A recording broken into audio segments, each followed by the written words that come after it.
Happy first birthday Abram.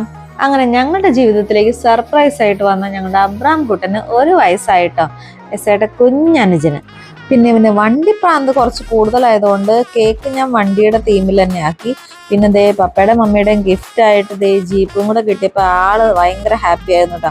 അത് കിടന്ന് ഉരുട്ടലും പറട്ടലും ഒക്കെ ആയിരുന്നു. അതിൻ്റെ ഇടയ്ക്ക് അതിൻ്റെ കാലിലും കയറ്റാൻ ഞാൻ മറന്നില്ല. അങ്ങനെ നമ്മളിതേ പ്രാർത്ഥന തുടങ്ങാണേ. ഇതേ പ്രാർത്ഥനയ്ക്ക് എൻ്റെ അടുത്തൊരു സഹായം നിൽക്കുന്നുണ്ട്.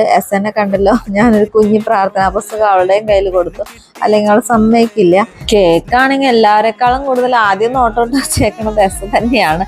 അവൾ തന്നെ മുറിച്ചെന്തോ ഇച്ചിരെങ്ങാണ്ട് മുറിച്ചു. പിന്നെ അവള് കത്തിയും വേണ്ട സ്പൂണും വേണ്ട ഒന്നും വേണ്ടാത്ത രീതിയിൽ ഇങ്ങനെ വാരി കഴിക്കുമായിരുന്നു. എല്ലാവർക്കും അവിടെ നിൽക്കണവർക്ക് സപ്ലൈ ഉണ്ടായിരുന്നു കേട്ടോ. മിക്കുവിനൊക്കെ വായിലും വെച്ച് കൊടുക്കണ്ടായി ചോദിക്കണവർക്കൊക്കെ. പിന്നെ നമ്മൾ അധികം വൈകാണ്ട് ഫുഡിങ് പരിപാടിയിലേക്ക് കടന്നു. അതിനകത്ത് ഏറ്റവും അടിപൊളിയായിരുന്നത് പോർക്ക് റിബ്സ് ആണ്. അടിപൊളിയായിരുന്നു, ഒരു രക്ഷ ഉണ്ടായില്ല കേട്ടോ.